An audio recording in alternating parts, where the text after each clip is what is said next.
안녕하세요. 우리가 살다 보면 좀 부당하다 싶은 비난이나 어려운 상황, 이런 거 만날 때가 있잖아요. 그럴 때 보통 참아라, 견뎌라, 이런 말 많이 듣죠. 근데, 그냥 감정을 꾹꾹 누르는 게 최선일까요?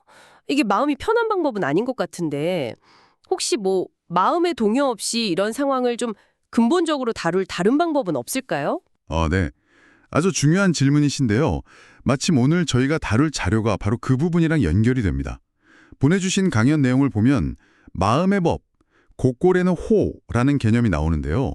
이게 결국 우리 마음 상태가 현실을 어떻게 만들고 경험하는지에 대한 뭐랄까 원리 같은 거죠. 마음의 법이요?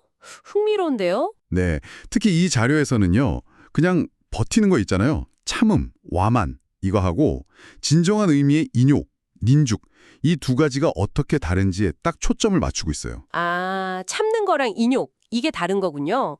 네, 오늘 이야기 잘 들어보시면 감정 조절이나 뭐 내면의 평화 이런 거 찾는 데 도움이 되실 것 같아요. 부정적인 상황을 어떻게 받아들이고 또 소화할 수 있을지 그 깊은 차이를 한번 같이 파고 들어가 보죠. 네. 우선 그 참음, 와만부터 좀 짚어볼까요? 자료에 따르면 이건 뭐 고통이나 불쾌함, 특히 다른 사람한테서 오는 좀 부당한 대우 같은 거 있잖아요. 그런 걸 억지로 누르면서 그냥 견디는 거예요. 그렇죠. 어릴 때부터 좀 미덕처럼 배우기도 하고요. 참는 게 이기는 거다. 뭐 이런 식. 맞아요. 근데 이 자료에서는 그 이면의 문제를 좀 날카롭게 보더라고요. 이런 식의 참음은 약간 자기중심적인 관점에서 비롯되기 쉽다는 거죠. 그래서 마음속에 뭐 원망이라던가 분노 같은 부정적인 감정들 있잖아요.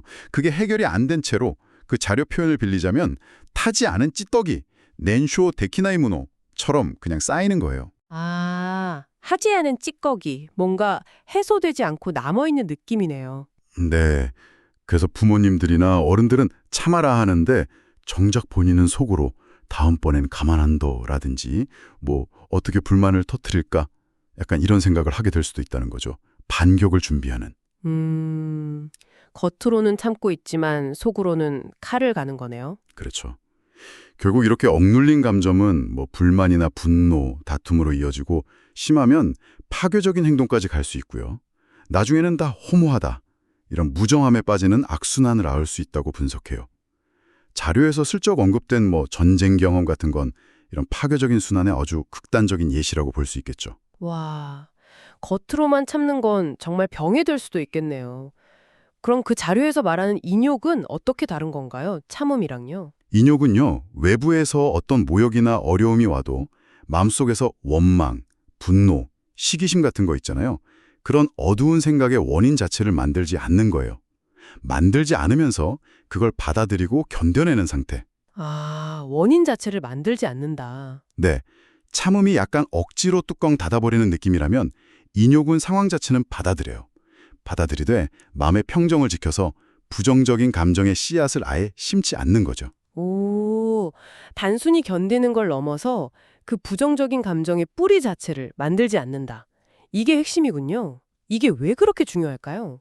이게 중요한 이유는요. 겉으로만 참는 건 결국 내면을 병들게 할 수 있지만 인욕은 달라요. 외부 상황에 막 휘둘리지 않는 어떤 진정한 정신적 자유 그리고 강인함 이걸 준다는 거죠. 이 자료는 이게 바로 진정한 내적 평화로 가는 길이다 이렇게 강조하고 있어요. 외부 자극에 흔들리지 않는 힘인 거죠. 올바른 판단력 같은 거요. 정확합니다. 자료에서도 딱 그 부분을 지적해요. 분노 같은 감정은 대부분 상황을 자기 위주로 해석하기 때문에 생긴다고요. 남 비판은 쉬운데 내 잘못은 잘 안 보이잖아요, 솔직히. 맞아요. 내로남불이라고 하죠. 네. 그래서 외부에서 들어오는 정보, 그러니까 듣거나 보는 것을 그냥 비판 없이 받아들여서 마음에 독을 쌓지 말라고 경고해요. 제3자의 눈으로 좀 객관적으로 보려고 노력하고 또 자신만의 올바른 기준 또는 필터, 다다시 필터, 이걸로 정보를 걸러내는 훈련이 필요하다는 거죠. 듣고 보니까 결국 가장 큰 싸움은 남과의 싸움이 아니라 자기 자신과의 싸움 같아요. 나에게 이긴다. 온인이 갖즈. 이 개념이네요. 그렇습니다. 자료에서도 타인을 이기는 것보다 자기 자신의 단점, 편견, 뭐 나쁜 습관들 있잖아요. 이걸 극복하는 게 훨씬 어렵다고 해요. 하지만 바로 이게 진정한 성공과 행복의 문을 여는 열쇠라고 말하죠.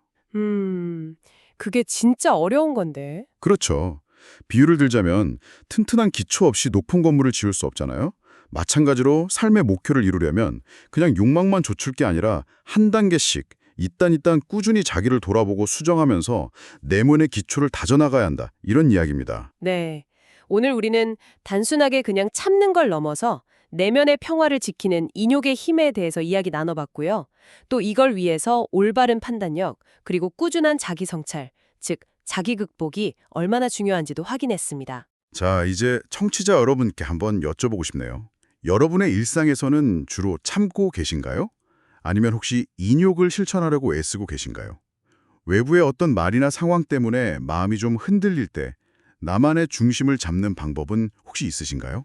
마지막으로 이 질문을 스스로에게 한번 던져보시면 어떨까 싶습니다. 나 자신을 이긴다는 것은 나에게 어떤 의미일까? 그리고 그걸 정말로 실현했을 때 내 삶은 어떻게 달라질 수 있을까? 잠시 생각해보는 시간을 가져보시면 좋겠습니다.